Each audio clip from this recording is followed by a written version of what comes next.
उत्तर प्रदेश के प्रयागराज में आगामी जनवरी महीने से शुरू हो रहे विश्व के सबसे बड़े सांस्कृतिक और आध्यात्मिक समागम महाकुंभ 2025 की तैयारियों को लेकर समाचार प्लस ने पर्यटन और संस्कृति मंत्री जयवीर सिंह से एक्सक्लूसिव बातचीत की है। महाकुंभ 2025 को लेकर मंत्री जयवीर सिंह ने कहा कि सरकार ने पूरी तैयारी कर रखी है और रेलवे ओवरब्रिज, सड़कों का सुदृढ़ीकरण और चौड़ाईकरण का कार्य, रिवर फ्रंट का निर्माण, स्मार्ट सिटी और विकास प्राधिकरण के समन्वय से प्रयागराज को सर्वश्रेष्ठ स्मार्ट सिटी के रूप में स्थापित किया जा रहा है। एसोसिएट एडिटर अमरीश सिंह ने पर्यटन और संस्कृति मंत्री से इस दौरान खास बातचीत की।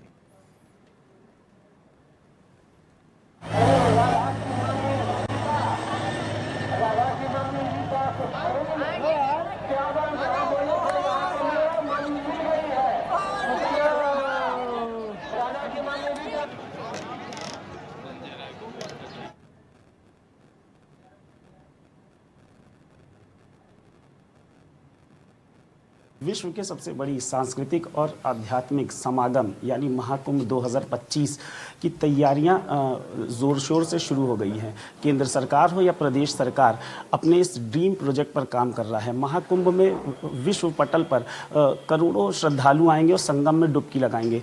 क्या क्या तैयारियां हो रही हैं, इस विषय में हमारे साथ मौजूद हैं उत्तर प्रदेश के पर्यटन मंत्री जयवीर सिंह। उनसे बात करते हैं कि कुंभ में किस तरीके की तैयारियां सरकार की तरफ से की जा रही हैं। सबसे पहले तो स्वागत करते हैं मंत्री जी आपका अपने चैनल पर। चलिए, थैंक यू, वेलकम, आपका भी अभिनंदन।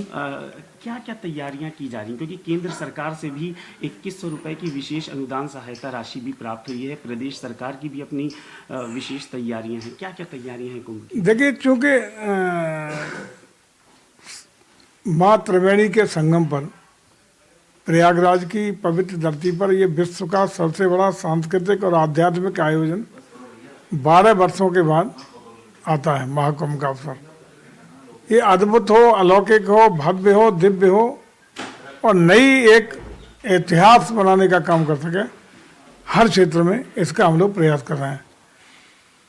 ये स्वच्छ हो, सुरक्षित हो, व्यवस्थित हो, इसमें कोई कोताही ना हो, ये हम लोगों का प्रयास है। इसके लिए विगत लगभग 3 वर्षों से उत्तर प्रदेश सरकार इंफ्रास्ट्रक्चर डेवलपमेंट के लिए, वहाँ की जो भी व्यवस्था उनको चाक चौबंद करने के लिए पूरी तरह प्रतिबद्धता के साथ लगातार काम कर रही है।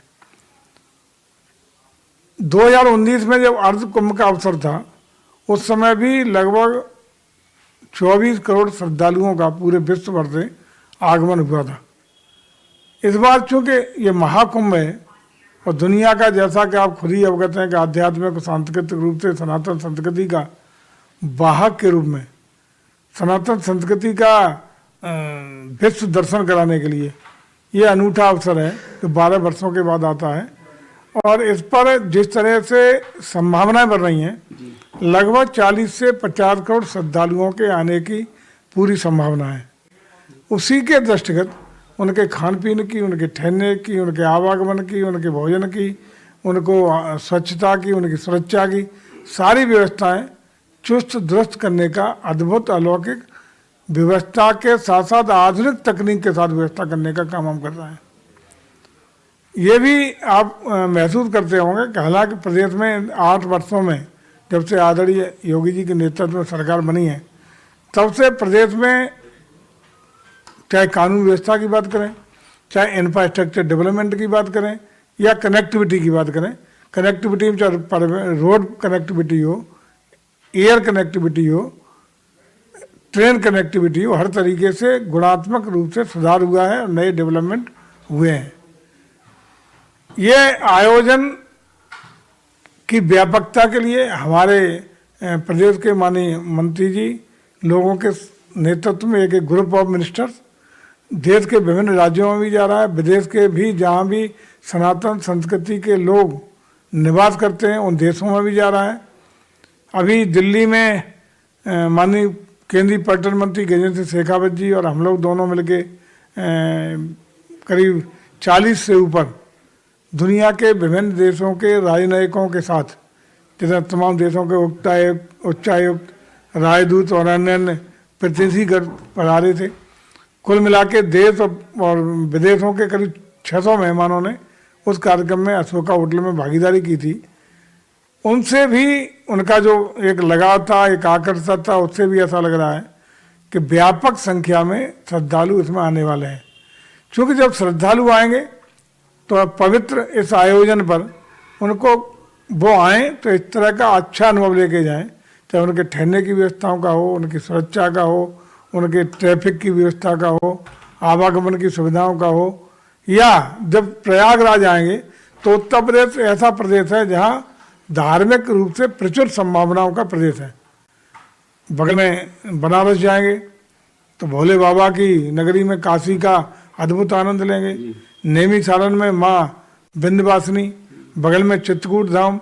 नेमी सारण हमारे ऋषियों मुनियों तपस्वियों की भूमि, बगल में श्री राम जी का अयोध्या का भव्य दिव्य अलौकिक मंदिर के साथ साथ पूरे प्रदेश भर में चाहे इको टूरिज्म की हो, एडवेंचर टूरिज्म की हो, धार्मिक स्थानों की हो, आध्यात्मिक स्थानों, इन सबकी प्रचुर संभावना है।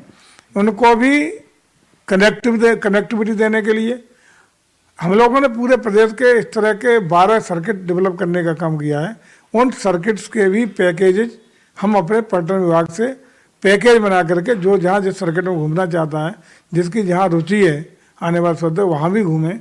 वहाँ माँ गंगा यमुना सरस्वती के संगम में भी डुबकी लगा करके अपना जीवन पवित्र और धन्य करने का काम करें।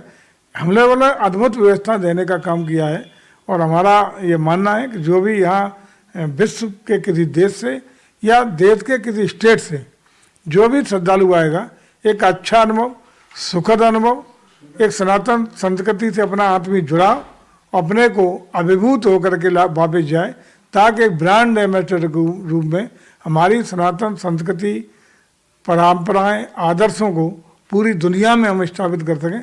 हम पुनः एक बार विश्व गुरु का जो हमारा प्रयास चल रहा है बनने का, जो हमारे नेताओं का, हमारे कर्णधारों का एक सपना है कि भारत पुनः विश्व गुरु बने, विश्व का ग्लोबल लीडर भी बने, हम विश्व की बड़ी अर्थव्यवस्था भी बने, हम विकासशील भारत से विकसित भारत बने। इसमें अहम भूमिका ये पर्व निभाने वाला है। अच्छा, एक बड़ी एक बात ये भी है कि चूंकि गंगा नदी, गंगा यमुना सरस्वती का भी संगम है, पश्चिमी उत्तर प्रदेश से कुछ जब गंगा नदी आती हैं तो वहाँ की कुछ फैक्ट्रियों को भी ये है कि स्नान से कुछ दिन पूर्व ही बंद कर दिया जाएगा ताकि जो गंदगी वो पानी साफ रहे। इस पर क्या कहना है? कर दी गई बंद। हाँ बिल्कुल, हो गया। वो एक शुद्ध पवित्र जल में स्नान करने को मिलेगा। क्योंकि हरिद्वार जब लोग जाते हैं तो वहाँ की जो नदी की सफाई, और जब उत्तर प्रदेश में हम खास तौर पर इलाहाबाद, क्योंकि कानपुर से भी कुछ फैक्ट्रियां हैं, उस पर सफाई पर क्या काम चल रहा है? पूरी सफाई की व्यवस्था आधुनिक तकनीक के द्वारा वहाँ सफाई की, सुरक्षा की, स्वच्छता की पूरी गारंटी होगी। स्वच्छ पानी में स्नान होगा। टेपिंग कर दी गई है उन नालों की जिसमें गिरते थे। हम लोगों ने जो आएंगे पर्यटक या श्रद्धालु, उनके ठहरने की तमाम स्थायी व्यवस्था तो है ही, जो 5 स्टार होटल अन्य हैं। उसके अलावा टेंट सिटी 20,000 टेंट सिटी बसाने का भी काम किया है। और अन्य जो तमाम हमारे आश्रम हैं, तमाम समाज सेवी संस्थाओं के वहाँ ठहरने के उस तरह के टेंट लगा के व्यवस्था है। और करोड़ों की संख्या में प्रतिदिन लोगों की आवक के दृष्टिगत सारी व्यवस्थाएं चौक-चौबंद देने का काम किया गया है और इसको इको फ्रेंडली बनाने का प्रयास किया गया है। वहाँ डीजल वाहन, पेट्रोल वाहन को रोक करके हम लोग इको फ्रेंडली, सौर ऊर्जा से, बैटरी से संचालित वाहन, अन्य आधुनिक तकनीक, प्रदूषण मुक्त, इको फ्रेंडली व्यवस्था देने का हम काम कर रहे हैं। अच्छा, पर्यटन और संस्कृति दोनों ही विभाग आपके पास है। एक तरफ जहां श्रद्धालु डुबकी लगाएंगे, वहीं पे संगीतमयी सुरों की भी शाम उनको सुनाई देगी। तो इस पर भी प्रदेश सरकार ने केंद्र सरकार से एक गुहार लगाई थी और उस पर भी आप लोगों की सुनवाई हुई है। सितारों की शाम भी सजेगी, इस पर क्या कहती हैं? हम आभारी हैं भारत सरकार के, खुले दिल से प्रदेश सरकार की इस आयोजन में मदद कर रहे हैं। वो तमाम आपने जैसा भी कहा कि 2000 करोड़ से 2100 करोड़ के लगभग रुपया भी अभी अतिरिक्त धनराशि भारत सरकार ने दिए प्रथम किस्त के रूप में। कल आधी धनराशि आ भी गए हैं।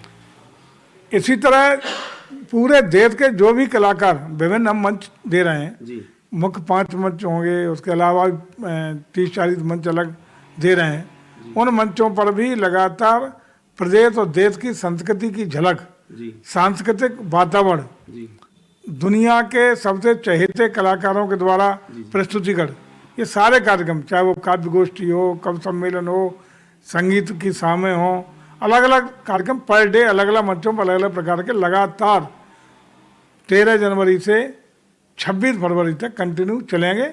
और जितने भी कलाकार हम जो विश्व स्तरीय कलाकार पूरे देश भर के आएंगे, जिनको भी प्रदेश सरकार ने मांगा है, हमारे संस्कृति विभाग ने जिनको मांगा है, वो सब भारत सरकार के द्वारा, वहाँ के संस्कृति विभाग के द्वारा उपलब्ध कराए जा रहे हैं। प्रदेश भर के हमारे लगभग 15,000 कलाकार हैं जो रजिस्टर्ड हैं हमारे यहाँ। उन सबकी, उनमें से भी जो कलाकार चिन्हित किए गए हैं या जिनको उसमें उपयुक्त समझा गया है, उन सबकी भी प्रस्तुतियाँ कंटिन्यू होंगी। कलाकारों के भी ठहरने की, भोजन की, पानी की अच्छी सी व्यवस्था की गई है ताकि किसी कलाकार को भी कोई असुविधा ना हो। प्रयास ये है कि वहाँ के पक्षी भी जब आएंगे तो वो भी अपने को सहज महसूस करें। मंत्री जी, एक आखिरी और बड़ा सवाल, अहम सवाल है, क्योंकि आपने ठहरने और रहने की व्यवस्था की बात की। 2019 में व्यवस्थाएं जो हैं वो दिव्य थीं, इसमें कोई शक नहीं है। प्रयागराज में मीडिया के लिए क्या व्यवस्था की गई है 2025 कुंभ में ठहरने की, क्योंकि कैंप अलग से जिस तरीके से 2019 में आप सबने दिया था, तो 2025 में निश्चित तौर पर जो अपेक्षाएं हैं वो और बढ़ी हैं, इस पर क्या कहेंगे? सूचना विभाग के द्वारा पत्रकारों के सम्मान में सारी उनके ठहरने बहने की सारी व्यवस्थाएं सुनिश्चित की गई हैं। एक बड़ा पंडाल वहाँ उनके लिए व्यवस्थित है। किसी भी पत्रकार साथी को, मीडिया कर्मी को कोई असुविधा नहीं होगी। ये हमारे सूचना विभाग के द्वारा व्यवस्था की गई है। धन्यवाद। ये थे हमारे साथ पर्यटन और संस्कृति मंत्री जयवीर सिंह जी, जिन्होंने कुंभ के बारे में बताया कि किस तरीके की दिव्य और अलौकिक व्यवस्थाएं की गई हैं। 2025 यानी 13 जनवरी के बाद जब स्नान शुरू होगा, उसके बाद जब अखाड़ों का दिव्य और भव्य स्नान, जब अखाड़ों का शंखनाद होगा, सुबह भोर का वो 3 से 4 बजे का समय होगा, जब तमाम अखाड़े, 14 अखाड़े जो कि पेशवाई भी हो चुकी है, जब वो दिव्य और कुंभ और अलौकिक कुंभ में स्नान करने के लिए वो सभी अखाड़े जाएंगे, तब जो संस्कृति विभाग, पर्यटन विभाग और मुख्यमंत्री योगी आदित्यनाथ का ड्रीम प्रोजेक्ट कुंभ है, उसके दर्शनार्थी और श्रद्धालु न सिर्फ फिजिकली रूप से देखेंगे बल्कि टीवी, अखबारों और सोशल मीडिया के माध्यम से भी देखेंगे। समाचार प्लस के लिए मोहम्मद लतीफ़ के साथ अम्बरीश सिंह, लखनऊ।